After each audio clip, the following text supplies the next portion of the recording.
72 సంవత్సరాల తర్వాత కొంచెం డౌన్ చేయాలి కెమెరా మొత్తం ఒకే దేశంలో ఒకే చట్టంలో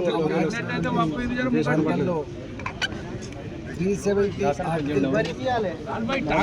అనేక రకాల ఉగ్ర దాడులు లక్షల మంది రాజు 370 ఆర్టికల్ రద్దు చేయబడి జమ్మూ అండ్ కాశ్మీర్ ముమ్మాటికి భారత్లో భాగమేనని కన్నెత్తి చూడడానికి వీలేదని చెప్పి హెచ్చరిక చేసిన నాయకుడు మోడీ గారు గత కొన్ని సంవత్సరాలుగా స్వేచ్ఛ స్వతంత్రం అన్నిటికీ మిక్కిలి స్విట్జర్లాండ్ లాంటి ప్రాంతం కాబట్టి ప్రపంచంలో అతి సుందరమైన గొప్ప ప్రకృతి సంపదతో పెరుగుతున్న ప్రాంతంలో భారతదేశ వ్యాప్తంగా ఇప్పుడిప్పుడే అక్కడ టూరిస్టులు పోవడం, అక్కడ భారత ప్రజానికం గర్వపడడం చూస్తూ ఉంటే దాన్ని ఓర్చుకోలేని టెర్రరిస్టులు, దేశ విద్రోహులు ఇవాళ అక్కడ రక్తపాతాన్ని చెల్లించారు.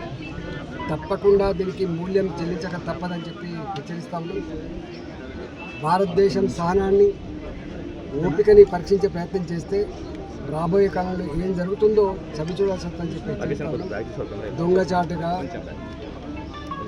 మన మిలిటరీ దుస్తులలో వచ్చి పాకిస్తాన్ ప్రేరేపిత ఉగ్రవాదులు దొంగచాటుగా వచ్చి మన పౌరుల ప్రాణాలు ఏదైతే తీసిందో దానికి తప్పకుండా మూల్యం చెల్లిస్తామని చెప్పి హెచ్చరిస్తా ఉన్నాం. నిన్న జరిగినటువంటి ఘటన భారత ప్రజానికం గుండెలను గాయపరుస్తూ ఉంది, ఇలా ఆవేశం రగిలిపోతూ ఉంది. తప్పకుండా భారత జాతి సందర్భంగా వాళ్ళకు పూర్తిగా నివాళులర్పిస్తూ వాళ్ళు చిందించిన రక్తం వృధా పోదని చెప్పి భావిస్తూ భారతీయ జనతా పార్టీ కేంద్ర ప్రభుత్వం దీన్ని తప్పకుండా ఎదుర్కొని తీరుతుందని చెప్పి తెలియజేస్తాం.